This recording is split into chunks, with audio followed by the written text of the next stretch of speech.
Good afternoon, friends. Today we are going to discuss a topic: fundamental rights in Indian Constitution. It is in third part of Indian Constitution from Article 12 to 35. But due to lack of time, I'm just going to discuss the fundamental rights, Article 40 to 32. So before just going to discuss on the topic, I'm just tell you that the fundamental rights is inspired from American Constitution. They said that Bill of Rights. So commonly it is known as basic rights, but in India, in our great India, it's known as fundamental rights. So there are 7 fundamental rights before the amendment of 44th Amendment in Indian Constitution. But after the 44th Amendment, there is only 6 fundamental rights. The 7th fundamental rights, right of property, is not now applicable. Means it is applicable in Article 300, not in Article 31. Now coming to the point, the first fundamental right is Article 40, right to equality, which contains it starts from 14 to 18. So right to equality is 14 to 18 article. The first is Article 14. What is equality before law? Means every person who is it doesn't matter he is a prime minister or a common man, everyone is equal in the eyes of law. Now Article 15 is prohibition of discrimination. Means no one can discriminate each another. He is black or white, he is small or rich or poor, etc., etc. Now coming to Article 16, which is equality of opportunity. So what is opportunity? It is really a good article, and we must have to discuss. We have heard the word of reservation. So what is reservation? We are fighting nowadays. We are fighting on SC, ST. They are just getting the reservation or not. General is not getting the reservation. SC, ST is just getting the reservation. So then this is Article 16, equality of opportunity. Now coming to Article 17, which is equality of untouchability. Few years ago, it is a vast area, but nowadays we are just getting ourselves with a great thinking. The people are thinking that untouchability is not good for us. It is just harming the equality, harming the fundamental rights of people. Now coming to Article 18, which is abolition of titles. You have heard that he is a king, he is a queen, he is a minister, he is a. So the government took the action. They made the constitution that there is no title will be applicable on everyone except some legal titles like doctor, engineer, or in militaries or in police.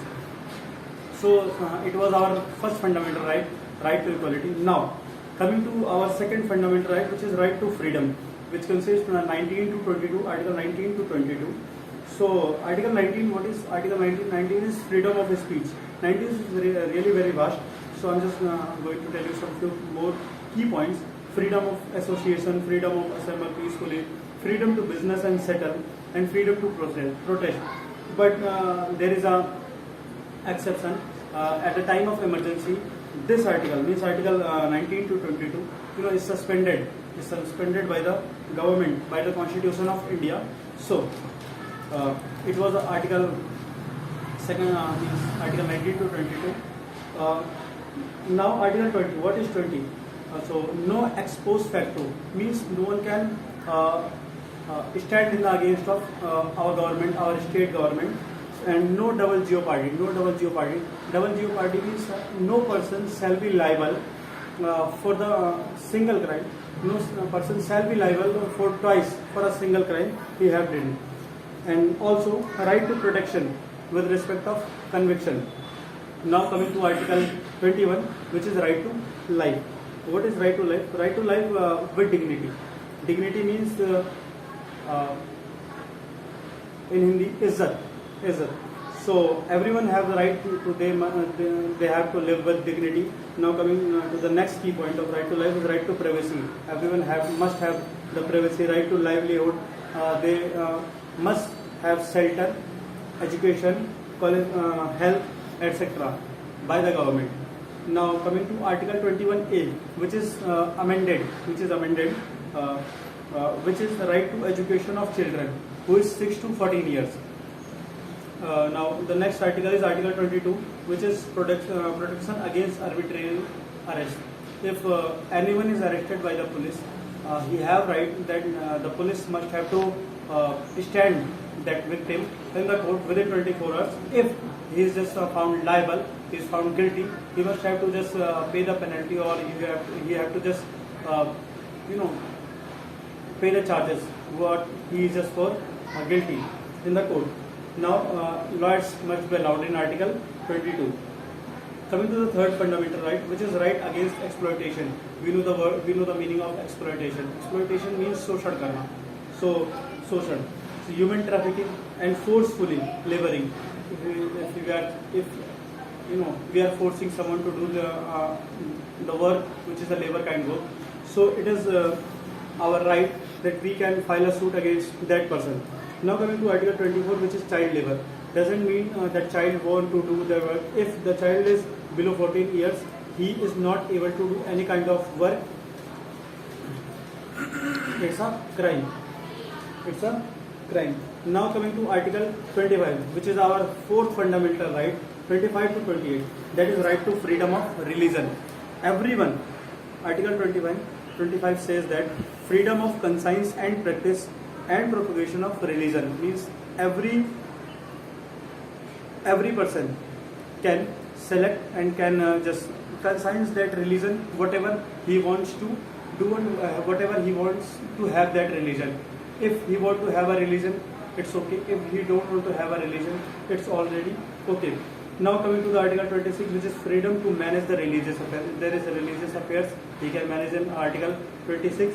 Article 27 says that prohibited taxes on religious means on every religious ground, there will be any taxes. Article 28 said that freedom to attend religious ceremonies at educational institution. Religious ceremonies means if I talk about a school or college, there is a Saraswati Puja, so it is a religious ceremony. So everyone have the right to have the religious ceremony under Article 28. Now coming to the fifth fundamental right, which is Article 29 to 30. Now it is a cultural and educational right. So protection of interest of minorities. The statement is very clear in it. So now coming to Article 30, which is right to minorities to establish educational. Every minority means like Muslim in India, Muslim, Jews, Jain, Parsi, Sikh have their rights that they can open an institute, they can give the education about their religion. So this is Article 29 to 30. Now coming to the seventh fundamental right, which is right to property, which is excluded from the fundamental right. This is not a fundamental right, it's just a basic right, basic constitutional right. Now it is just declared all in Article 300. So you are thinking that I am not even tell you what is sixth fundamental right. The sixth fundamental right is right to constitutional remedies, which is Article 32.